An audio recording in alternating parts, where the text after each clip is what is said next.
Hi, I'm Marilyn Jones and I own Consolidated Printing Company. I started the company in 1973. I found myself with 3 small children and a mother who was handicapped. She couldn't walk and was told she would never walk again. And I needed to work, but I needed to stay home. It was 1973, and it was the era of no copying machines where everybody needed black and white work. There were a lot of printing companies that were in people's garages and in their basements, and I thought, well, that's something that I can do. So I started a business. I bought out a printing company for $5,000. I acquired 3 presses, a dark room, bindery equipment, office furniture, and his customer list. And there I was, a printer. Whoops. I'm based here in Chicago, Illinois. We do work nationwide. We have some very interesting clients today. We have done the Clinton Library opening. We've known President Obama since he first came into office. We did his transition stationery. That's the stationery that he needed after he was elected, before he became president, and we worked on that with him and also Vice President Biden. Printing is one of the most marvelous businesses in the world because you get to meet so many interesting people doing so many interesting things. One of my first accounts that I called on was a vitamin manufacturer, and he taught me what you touch and what you breathe affects your health. And this was 1973, and quite frankly, I didn't believe him. Vitamin C would do what? And he sold glandulars, so I was printing testimonials that came to him from all over the country about what raw brain did or raw ovary did. And he knew I was skeptical, so he said, give me a health problem, something that the medical profession can't cure. Well, I had a dog that was brain damaged. She had been a very bright little puppy, and she came down with an illness, and when she came out of the illness, she didn't remember how to walk down the stairs or come when you called her. She was quite a vegetable, and she was like this for years. And I also had my mother who couldn't walk. And so I took the challenge, or he took the challenge, and I said, here, take my dog, see what you can do with her. And a couple of months later, Candy started coming when you called her. She started walking down the stairs. She was never as bright as she was, but she was functioning. And I said, whoa, now take my mother. And he did, and she walked. That was 1973. Over the next number of years, up until 1985, she dropped her vitamins 3 times. 3 times she crippled up.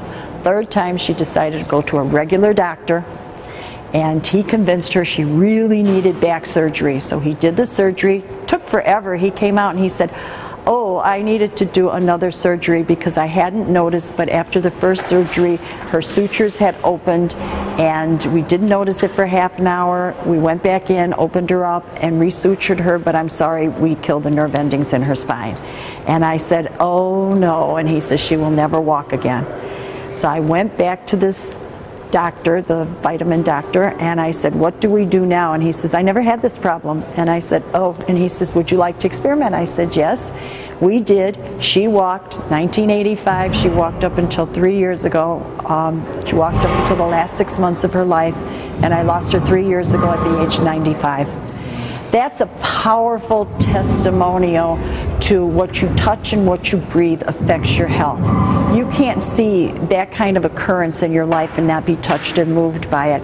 I was, but I did have 3 small children, and every dime my family had was invested into this printing company. I couldn't abandon it. Printing is one of the most toxic industries in the world, and we employ more people than the automotive industry, and those people get sick.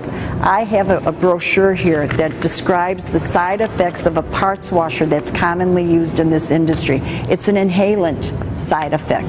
There's headache, dizziness, nausea, vomiting, coma, and sudden death. These are things that have been reported from the men and women using this parts washer.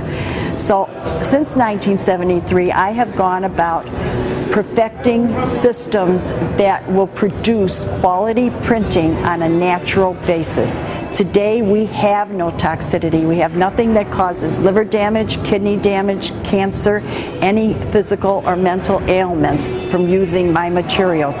We also have printed national award-winning materials. This is the Chicago 2016 Media Bid Book, and it has won local and national awards, and I wish I wasn't flipping through this because it's kind of hard for you to see. The printing quality is excellent. It's just not toxic. And that's what Consolidated is known for. Even the pigments, our ink is not soy because soy has petroleum in it. Our ink is an all vegetable ink, and the pigments of the ink have no heavy metals. There's no cadmium, there's no lead, there's no phthalates. So our workers are in a protected environment. The air, the land, and the water is clean when it's coming out of our shop, and that's the way it should be. It's a learning curve. Unfortunately, printing is still thought of as a commodity. I have a new client that has built out, he's starting a business that's green in an industry that isn't green. His industry isn't green.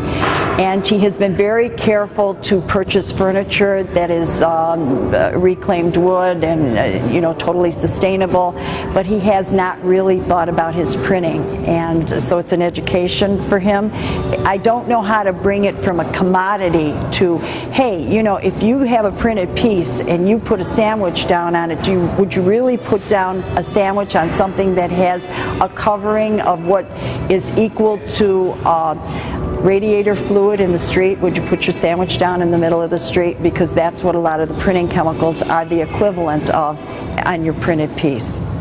So it is a health, I don't know if you want to correct this part of the tape. I don't know what I want to say.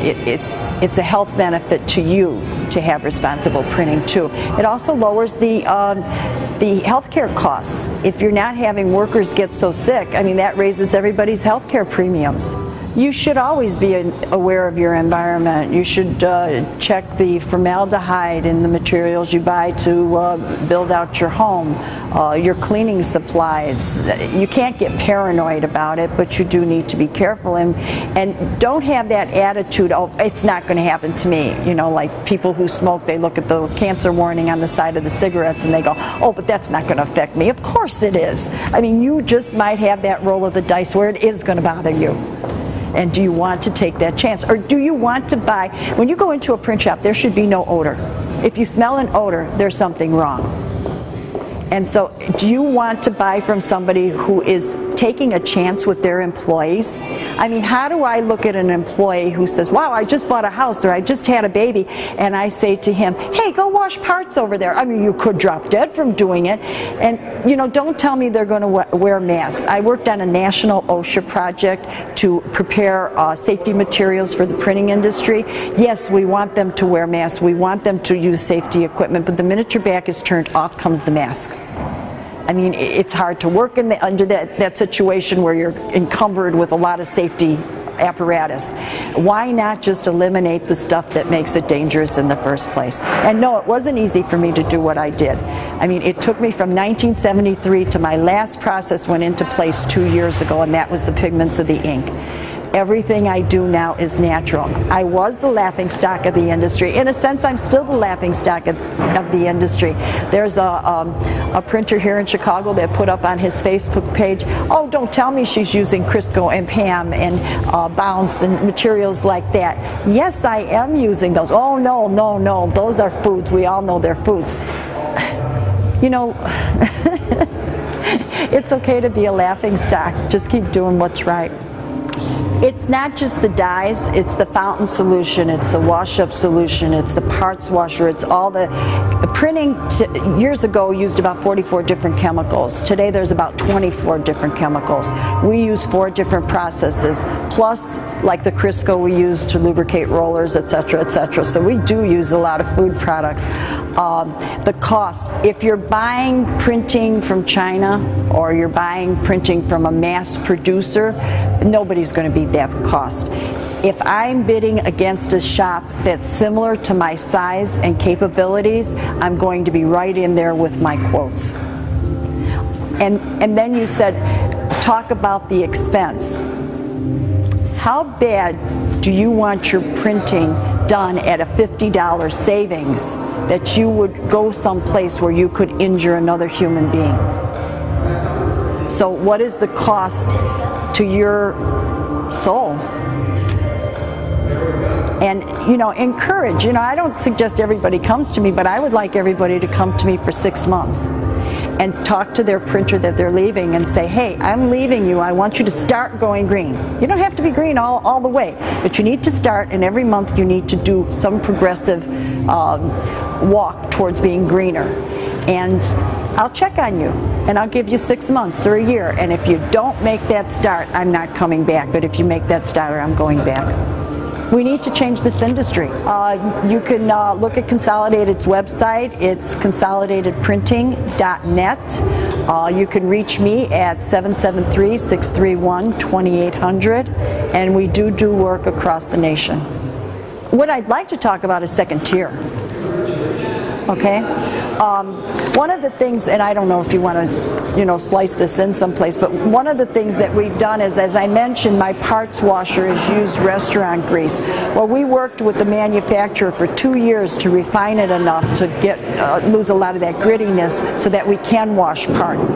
And after it was completed, we hooked the supplier up to the Green Restaurant Co-op here in Chicago.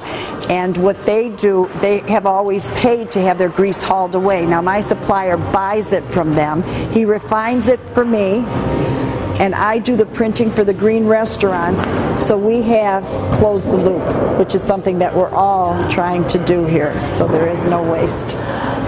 It's a supportive community. We have a structure here in Chicago, and you're out there in your industry and you're the only one doing it and you're groundbreaking, but we draw strength from each other. We have a loose organization as women called Women in Green, and we get together 4 or 6 times a year and we just talk and find out what each other are doing or what problems we may be having. We have a number of green organizations here in Chicago. I'm on the board of Foresight Design. We host students for the summer. We teach classes at Illinois Institute of Technology. We work closely with the Chicago Department of Environment. Our latest endeavor is to work on the new FTC rulings and to go over everybody's material to make sure that our members at the Foresight Sustainable Business Alliance are not inadvertently greenwashing. And by the way, I love the new FTC rulings because I have seen a lot of people cut back on their elaborate claims and get back to reality of where they really are. Well, greenwashing is when a company says they're green, but they're really not green. And it does 3 things. It discourages the consumer, it hurts them. The companies that really are green are getting hurt by their competitors that are greenwashing. And maybe the worst thing it does is it stops the greenwasher from going green because there's no reason. If he can lie about it, why would he do it?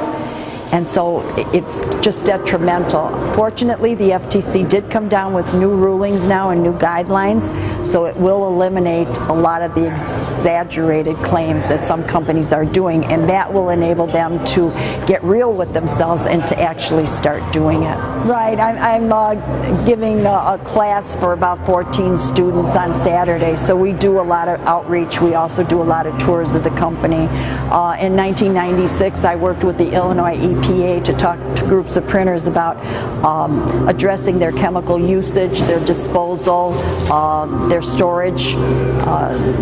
Yeah, you do a lot of outreach. You have to. I mean, it just comes naturally. You want to make it better. It's a struggle. It is a struggle, especially when you start, getting hit by competition. One thing I do want to mention, though, is we've gone second tier. We look at our suppliers and we ask them, what are you doing that's green? And I think every company needs to do that too. We did not get into digital until Xerox came out with a digital machine that made same-size toner and no fuser oil. But we looked at Xerox and said, what are you doing that's sustainable? And we happily discovered that a large portion of Xerox is owned by Fuji. Now, Fuji has a methane gas plant that actually manufactures the printing plates that we make. And so you need to look at your second tier. You need to start asking your suppliers, because you're their customers, so you have some control there. What are you doing? How can you ramp that up a bit and encourage them? We all need to encourage each other. It's not easy sometimes being green, but it's certainly worthwhile.